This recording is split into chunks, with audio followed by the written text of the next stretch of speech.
Hi guys, ഞാനിവിടെ പറയാൻ ഉദ്ദേശിക്കുന്നത് ഒരു റിയൽ ലൈഫിലുണ്ടായ ഗോസ്റ്റ് ഇൻസിഡൻ്റ് ആണ്.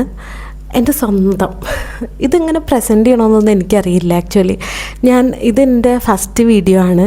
അപ്പോൾ എന്തെങ്കിലുമൊക്കെ മിസ്റ്റേക്ക് ഉണ്ടാവും. എന്തെങ്കിലുമൊക്കെ മിസ്റ്റേക്ക് ഉണ്ടെങ്കിൽ എന്നോട് ക്ഷമിക്കണം. ഇത് ഒരു ഗോസ്റ്റ് സ്റ്റോറി ആയതുകൊണ്ട്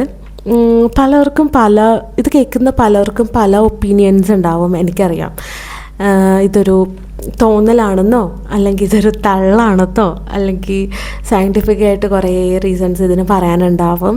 എൻ്റെ മെയിൻ ഉദ്ദേശം എന്ന് പറഞ്ഞിട്ടുണ്ടെങ്കിൽ എന്നെപ്പോലെ ഇങ്ങനെ ഗോസ്റ്റ് സ്റ്റോറീസും മിസ്റ്ററി സ്റ്റോറീസൊക്കെ കേൾക്കാൻ ഇഷ്ടമുള്ളവർക്ക് കേൾക്കാൻ. ഞാൻ കുത്തിയിരുന്ന് ഈ യൂട്യൂബിലൊക്കെ വീഡിയോസ് ഇങ്ങനെ ഇരുന്ന് കാണാറുണ്ട്. എനിക്കിഷ്ടമാണ് അങ്ങനെ കാണാൻ. അപ്പോൾ അങ്ങനെയുള്ളവർക്ക് വേണ്ടിയിട്ടാണ് കേട്ടോ ഈ ഒരു വീഡിയോ. അപ്പോൾ ഞാനത് പലരോടും പറഞ്ഞിട്ടുണ്ട് ഈ സ്റ്റോറി. ഞാൻ ഈ പുതിയതായിട്ട് പരിചയപ്പെടുന്നവരോടൊക്കെ വെറുതെ ഒരു കാര്യമില്ലാതൊക്കെ ഞാൻ ഈ സ്റ്റോറി പറയും. അപ്പം അവരൊക്കെ ഇങ്ങനെ ഭയങ്കര ക്യൂരിയസ് ആയിട്ട് ഈ സ്റ്റോറി ഇരുന്ന് കേൾക്കുന്നത് ഞാൻ കണ്ടിട്ടുണ്ട്. അപ്പോൾ എനിക്കങ്ങനെ പറയാനും ഇഷ്ടമാണ്, പറഞ്ഞു കൊടുക്കാനും ഇഷ്ടമാണ്. അപ്പോൾ ഇത് ഞാനൊരിക്കലും കാണാൻ എന്താ പറയുക ഇടയില്ലാത്ത ആൾക്കാർക്കും ഈ സ്റ്റോറിയൊക്കെ അറിയണമല്ലോ, ഇങ്ങനെയൊക്കെ ഇൻസിഡൻറ്റ് ഉണ്ടായെന്ന്. അവരും കേൾക്കട്ടെ. അതിന് വേണ്ടിയിട്ടാണ് അപ്പോഴാണ് എനിക്ക് ഇങ്ങനൊരു തോട്ട് വന്നത്. അപ്പോൾ പോവാം. അപ്പം ഞാൻ അധികം ലാഗ് അടിക്കുന്നില്ല, എനിക്കിതിൻ്റെ സെറ്റപ്പൊന്നും അറിയില്ല, അതുകൊണ്ടാണ്. അപ്പം ഞാൻ സ്റ്റോറിയിലേക്ക് പോവാം. ഈ സ്റ്റോറി നടക്കുന്നത് ഒരു സിറ്റിയുടെ ഒത്ത നടുക്കാണ്. പ്രൈവസീനെ മാനിച്ച് ഞാൻ ഒരു പേര് വിവരങ്ങളോ സ്ഥലമോ ഒന്നും റിവീൽ ചെയ്യാൻ ആഗ്രഹിക്കുന്നില്ല. അപ്പോൾ ഞാൻ സ്റ്റോറി ആയിട്ട് തന്നെ പറയാം. ഈ സംഭവം നടക്കുന്നത് സിറ്റിയുടെ ഒത്തനടുക്ക് ഒരു 2 നില വീട്ടിലാണ്. ഈ 2 നില വീട്ടിലാണ് ഞാനും എൻ്റെ ഫാമിലിയും താമസിച്ചിരുന്നത്. മേളിൽ ഞാനും എൻ്റെ ഫാമിലിയും, താഴെ എൻ്റെ ആൻറ്റിയുടെ ഫാമിലിയാണ് അന്ന് താമസിച്ചിരുന്നത്. അപ്പോൾ ഈ ആൻറ്റിയുടെ ഹസ്ബൻഡ്, അതായത് എൻ്റെ അങ്കിൾക്ക് കുറച്ച് ദൂരെയായിരുന്നു ആ ടൈമിൽ ജോലി.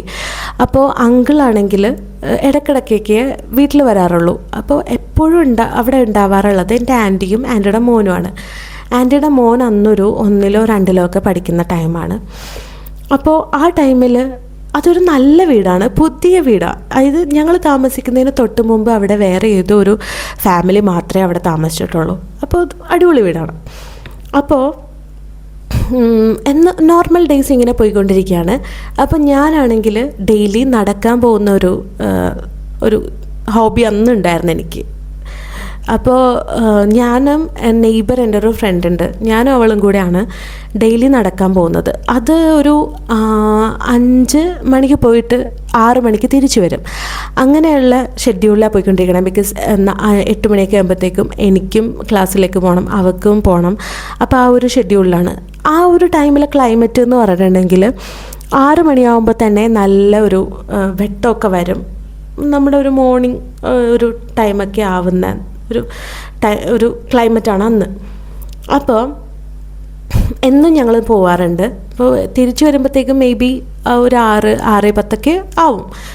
അന്ന് അതേപോലെ തന്നെ ഒരു 6-നും 6:10 ഒക്കെ ഇടയിലാണ് ഞങ്ങൾ തിരിച്ചെത്തിയിരിക്കുന്നത്. അവളുടെ വീട്ടിലേക്ക് അങ്ങോട്ട് പോവുകയും ചെയ്തു. ഞാൻ എൻ്റെ വീട്ടിലേക്ക് ഗേറ്റ് തുറക്കുകയാണ്. അപ്പോൾ അന്നും ആൻറ്റി അവിടെ ഒറ്റക്കായിരുന്നു, ആൻറ്റിയും മോനും മാത്രമേ ഉള്ളൂ. അപ്പോൾ ഗേറ്റ് തുറക്കുന്നത് ആൻറ്റിയുടെ റൂമിൻ്റെ നേരെ പുറത്താണ്. അപ്പോൾ ആൻറ്റിക്കത് ഡയറക്റ്റ് കേൾക്കാനും കാണാനും ഒക്കെ പറ്റും, പുറത്താരെങ്കിലും വന്നിട്ടുണ്ടെങ്കിൽ. അപ്പോൾ ഞാൻ ഗേറ്റ് തുറക്കുന്ന സൗണ്ട് കേട്ട് ആൻറ്റി വേഗം തന്നെ ആൻറ്റിയുടെ വിൻഡോയിൽ ഇങ്ങനെ തട്ടി. അപ്പോൾ എന്താണെന്ന് എനിക്ക് മനസ്സിലായില്ല. പക്ഷേ ആൻറ്റി പോവരുത് എന്ന് പറയുന്നുണ്ട്. അപ്പോൾ എന്തെങ്കിലും പറയാനായിരിക്കും, മേ ബി എൻ്റെ അമ്മേനോട് എന്തെങ്കിലും പറയാനായിരിക്കും എന്ന് വിചാരിച്ചിട്ട് ഞാൻ അവിടെ വെയിറ്റ് ചെയ്യാണ്. അപ്പോൾ ആൻറ്റി ഓടിക്കതച്ച് പെട്ടെന്ന് ഡോറൊക്കെ തുറന്ന് വന്നിട്ട് എന്നോട് പറഞ്ഞു, എൻ്റെ കാലിലാരോ തൊട്ടു എന്ന് പറഞ്ഞു. ഞാനത് ഒട്ടും കാര്യമാക്കി എടുത്തില്ല. ബിക്കോസ് ആരവിടെ അങ്ങനെ ഒരാൾ തൊടാൻ വരാനോ അങ്ങനെ ഒരു ചാൻസും ഇല്ല. അപ്പം ഞാനത് അത്ര കാര്യമാക്കി എടുത്തില്ല. അപ്പോൾ ആൻറ്റി വന്നിട്ട് എന്നെ തൊട്ടു. തണുത്താണ് ഇരുന്നിരുന്നത്, ഒരു തണുപ്പ് ഫീൽ ചെയ്തു ആരോ തൊട്ടപ്പോൾ എന്നൊക്കെ പറഞ്ഞു. ഞാൻ ആര് തൊടാൻ എന്നുള്ള രീതിയിൽ, എനിക്കല്ലല്ലോ സംഭവിച്ചത്. അപ്പോൾ ഞാനത് അത്ര കാര്യമാക്കിയേ എടുത്തില്ല, ഞാൻ മൈൻഡ് ചെയ്തില്ല. മേ ബി ആൻറ്റി അത് തലേദിവസം എന്തെങ്കിലും ടി വിയിലൊക്കെ കണ്ട് കിടന്നതിൻ്റെ എന്തെങ്കിലും ആയിരിക്കാം. അല്ലെങ്കിൽ ഇപ്പം നമ്മൾ ഒറ്റയ്ക്ക് കിടക്കുമ്പോൾ നമ്മളറിയാതെ തന്നെ നമുക്കൊരു പേടി ഉണ്ടാവും. അതായത് എല്ലാവർക്കൊന്നും ഞാൻ പറയില്ല, പക്ഷെ എന്നെ പോലെയുള്ളവർക്കൊക്കെ അത് സാധാരണമാണ്. നമ്മൾ ഒറ്റയ്ക്ക് കിടക്കുമ്പോൾ ഒരു പേടി വരാൻ ചാൻസ് ഉണ്ട്. നമുക്ക് ഇന്നർ മൈൻഡിലൊരു പേടി വരും. മേ ബി അങ്ങനെയൊക്കെ ആയിരിക്കും. പക്ഷേ ഇപ്പോൾ ഈ പറയുന്ന പോലെയൊന്നും ഞാൻ അത്രയും അന്ന് ഡീപ്പ് തിങ്ക് ചെയ്തില്ല. ഞാൻ അങ്ങനെ അത് വിട്ട് കളഞ്ഞു. ഓക്കെ, ഞാൻ തോന്നിയതായിരിക്കും എന്ന് പറഞ്ഞിട്ട് ഞാൻ മുകളിലേക്ക് പോകാൻ നിന്നു. പക്ഷേ അന്ന് ഞാൻ ശ്രദ്ധിച്ചു, ആൻറ്റി നന്നായിട്ട് പേടിച്ചിട്ടുണ്ട്, നല്ല രീതിയിൽ ആൻറ്റി പേടിച്ചിട്ടുണ്ട്. അത് നമുക്കൊരാളെ കാണുമ്പോൾ മനസ്സിലാവുമല്ലോ. എന്നാലും ഞാനത് ആൻറ്റീനെ അധികം പേടിപ്പിക്കേണ്ട എന്നുള്ള രീതിയിൽ ഞാനൊന്നും മിണ്ടാതെ ഞാൻ ഓക്കെ ശരി എന്നുള്ള രീതിയിൽ കുറച്ച് സംസാരിച്ചിട്ട് മുകളിലേക്ക് പോയി. അന്ന് തൊട്ട് ആൻറ്റി ഒറ്റയ്ക്ക് കിടക്കില്ല, ഞങ്ങളുടെ കൂടെ വന്നിട്ടാണ് കിടക്കുന്നത്. അപ്പോൾ ഓക്കെ, അതങ്ങനെ പോയിക്കൊണ്ടിരിക്കുകയാണ്. ആൻറ്റി വന്ന് ആൻറ്റി മോനും മേളിൽ വന്ന് കിടക്കുന്നു.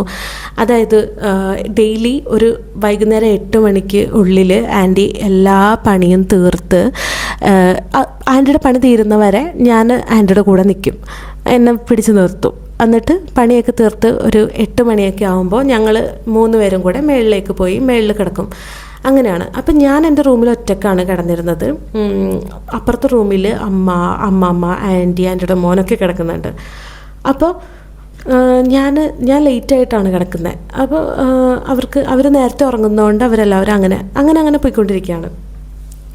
ഈ സംഭവം നടന്നതിന് ശേഷം വേറെ ഇൻസിഡൻസ് ഒന്നുമില്ല. അത് ആൻറ്റിയുടെ തോന്നലാണെന്നുള്ള രീതിയിൽ എല്ലാവരും അത് മറന്നു തുടങ്ങി. പക്ഷേ ഈ ഇൻസിഡൻറ്റിന് ശേഷം ഞാൻ ഒറ്റയ്ക്ക് കിടക്കുന്നത് കൊണ്ട് എൻ്റെ പില്ലോയുടെ അടിയിൽ ഞാനൊരു ബ്ലാക്ക് കൊന്ത എന്ന് പറഞ്ഞാൽ ആ ടൈമിൽ അത് ഭയങ്കര ഒരു ട്രെൻഡിങ് ആയിരുന്നു. ആ കൊന്ത ലൈക്ക് അതൊരു മുത്തിൻ്റെ, അതായത് പ്ലാസ്റ്റിക് അല്ലാത്തൊരു മുത്ത് പോലത്തെ, അതിങ്ങനെ താഴെ വീണ ഒരു കച്ചിയൊക്കെ വീഴുന്ന സൗണ്ട് കേൾക്കുന്ന അങ്ങനത്തെ ഒരു കൊന്തയാണ്, ഒരു ബ്ലാക്ക് കൊന്തയാണ് എൻ്റെ കയ്യിലുണ്ടായിരുന്നത്. അത് വെഞ്ചരിച്ചതായിരുന്നു.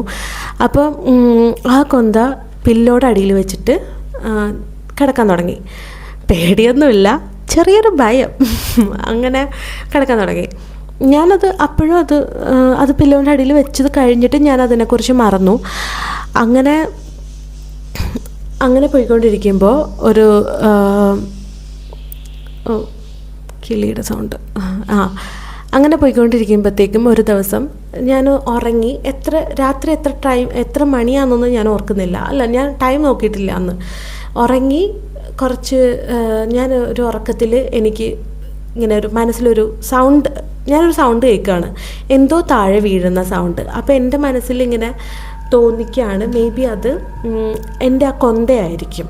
അങ്ങനെ നമുക്കിങ്ങനെ തോന്നില്ലേ നമ്മുടെ മൈൻഡിൽ എന്താണെന്ന്, ഇങ്ങനെ നമുക്ക് ഫുള്ള് ബോധം വന്നിട്ടില്ലെങ്കിലും നമുക്കിങ്ങനെ തോന്നില്ലേ, അതുപോലെ എൻ്റെ മനസ്സിൽ തോന്നിക്കുകയാണ് അതെൻ്റെ കൊന്തയായിരിക്കും. കാരണം അത് വീഴുന്ന പോലത്തെ ഒരു സൗണ്ടാണ് ഞാൻ കേട്ടത്. അപ്പോൾ ഞാൻ കൊന്തയല്ലേ താഴെ വീണിട്ടുണ്ടാവും ഞാൻ കിടന്നപ്പോൾ. അപ്പം ഞാനൊന്ന് ഇങ്ങനെ കൈ പില്ലോടെ അടിയിലേക്ക് ഇട്ടത് തപ്പി നോക്കിയപ്പോൾ അവിടെ കൊന്തയില്ല. ഓക്കെ, ഉറപ്പിക്കാം അതെൻ്റെ കൊന്ത തന്നെയാണ് വീണത്. അങ്ങനെ അപ്പം ഇനി കൊന്ത എടുക്കണമല്ലോ, എന്തെല്ലാം വീണ് ഞാൻ അറിഞ്ഞ സ്ഥിതിക്ക് ഞാനത് എടുക്കണമല്ലോ എന്ന് വിചാരിച്ചിട്ട് അപ്പം ഞാൻ അന്ന് നേരെയാണ് കിടക്കുന്നത്.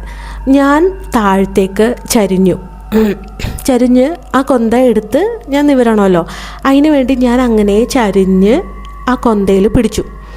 തപ്പിയപ്പോൾ എനിക്ക് കൊന്ത കയ്യിൽ കിട്ടിക്കഴിഞ്ഞപ്പോൾ ഇനി നേരെ കിടക്കണം. അപ്പോൾ കയ്യിൽ കിട്ടി, ഞാൻ കൊന്തയിൽ പിടിച്ചു കഴിഞ്ഞപ്പോഴാണ് ഞാനൊരു കാര്യം റിയലൈസ് ചെയ്യുന്നത്, എൻ്റെ കാലിൻ്റെ നേരെ ആരോ നിൽപ്പുണ്ട്.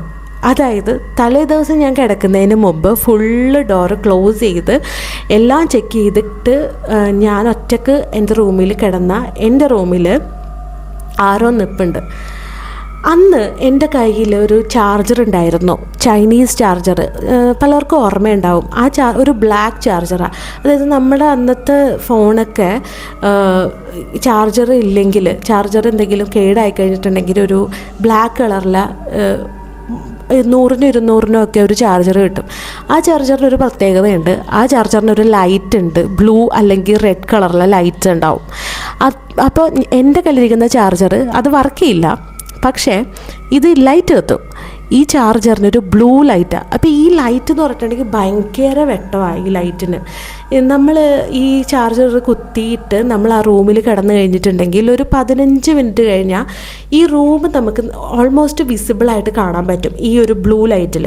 അപ്പം ഞാനിത് ഒറ്റക്ക് കിടക്കുന്നത് കൊണ്ടിട്ട് ഈ ബ്ലൂ ലൈറ്റിലാണ് ഞാൻ കിടക്കുന്നത് ഡെയിലി.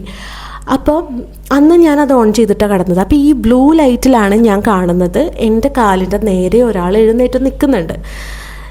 ഞാനത് കൊന്തയിൽ പിടിച്ചുകൊണ്ടിരിക്കുമ്പോഴാണ് എനിക്കത് കണ്ടതായിട്ട് ഫീൽ ചെയ്യുന്നത്. ഒരാൾ നിൽക്കുന്നത് നമുക്ക് കാണാൻ പറ്റുമല്ലോ, ഒരാൾ ഫ്രണ്ടിൽ നിൽക്കുന്നത് ചരിഞ്ഞ് കിടക്കുവാണെങ്കിലും. ഇതെൻ്റെ തോന്നലായിരിക്കണേ, അങ്ങനെ ഒരാൾ ഉണ്ടാവരുതേ എന്നുള്ള പ്രാർത്ഥനയിലാണ് ഞാൻ ആ ടൈമിൽ. പക്ഷേ എനിക്ക് നേരെ നോക്കണം, ഞാൻ ഇതുവരെ നേരെ നോക്കിയിട്ടില്ല. ഇതെൻ്റെ തോന്നലാണ് അവിടെ ഒരാൾ നിൽപ്പുണ്ട് എന്നുള്ളത്. നേരെ നോക്കാനുള്ള ആ ഒരു പവർ ആ ടൈമിൽ എനിക്ക് കിട്ടുന്നില്ല. പിന്നെ എനിക്ക് നോക്കിയേ പറ്റൂ, എനിക്ക് അങ്ങനെ തന്നെ കിടക്കാനും പറ്റില്ല. അപ്പം ഞാൻ ആ കൊന്ത പിടിച്ചുകൊണ്ട് ഞാൻ നേരെ കിടന്നു ഗൈസ്. ഞാൻ നേരെ കിടന്നു കഴിഞ്ഞപ്പോഴാണ് ആ ബ്ലൂ ലൈറ്റിൽ എനിക്കത് വിസിബിളായത്. അതെൻ്റെ തോന്നലല്ല, അവിടെ ഒരാളുണ്ട്. ഞാൻ ഫുള്ള് ക്ലോസ് ചെയ്ത് ഫുള്ള് ചെക്ക് ചെയ്ത് കിടന്ന എൻ്റെ റൂമിൽ എൻ്റെ കാലിൻ്റെ നേരെ ഒരാൾ എഴുന്നേറ്റ് നിൽപ്പുണ്ട്. എനിക്ക് എങ്ങനെ ഡിസ്ക്രൈബ് ചെയ്യണം എന്ന് എനിക്കറിയില്ല. നമ്മൾ യൂഷ്വലി മൂവീസിലും സ്റ്റോറീസിലൊക്കെ കണ്ട പോലെ ഒന്നേ അല്ല. ഒരു ഡ്രസ്സോ പറയാനൊരു ഡ്രസ്സോ ഇയാളെപ്പോലെ ഇരിക്കും അങ്ങനെ ഒന്നും ഇതിൽ കാണുന്നില്ല. ഒരു ബ്ലാക്ക് ബ്രൗണൊക്കെ കൂടെ മിക്സ് ചെയ്തൊരു സ്മോക്ക് കൊണ്ട് ഒരാളെ ഉണ്ടാക്കിയാൽ എങ്ങനെ ഉണ്ടാവും, അതാണ് ഞാൻ കണ്ട ആ രൂപം. പക്ഷേ എനിക്കൊരു കാര്യം ക്ലിയറാണ്, ഇറ്റ്സ് എ ബോയ്. നമുക്ക് ഈ ഇരുട്ടത്താണെങ്കിലും ആണുങ്ങളെ പെണ്ണുങ്ങളെയൊക്കെ കണ്ടാൽ നമുക്ക് ഓൾമോസ്റ്റ് ഫിഗർ വെച്ചിട്ട് നമുക്ക് ഐഡൻറ്റിഫൈ ചെയ്യാൻ പറ്റുമല്ലോ. അങ്ങനെ ഞാൻ ഐഡൻറ്റിഫൈ ചെയ്തതാണ് അതൊരു ആണാണ്. എനിക്ക് നല്ല ബോധമുണ്ട്, ഞാനത് ഉറക്കത്തിലല്ല. ഞാനതിങ്ങനെ നോക്കി ഒരു 10 മിനിറ്റ് അല്ല, ഒരു 10 സെക്കൻഡ്. ഈ രൂപം ഇങ്ങനെയാണെങ്കിലും ഈ രൂപം കറക്റ്റ് എന്നെ നോക്കിയാണ് നിൽക്കുന്നത്. അതിൻ്റെ കണ്ണുകൾ പോലെ എനിക്ക് ഫീൽ ചെയ്യുന്നുണ്ട്. അതെന്നെ കറക്റ്റ് നോക്കി, ഇത് അനങ്ങുന്നില്ല, ഒന്നും ചെയ്യുന്നില്ല, പക്ഷേ എന്നെ നോക്കി അത് സ്ട്രെയിറ്റ് അങ്ങനെ തന്നെ നിൽക്കുന്നുണ്ട്.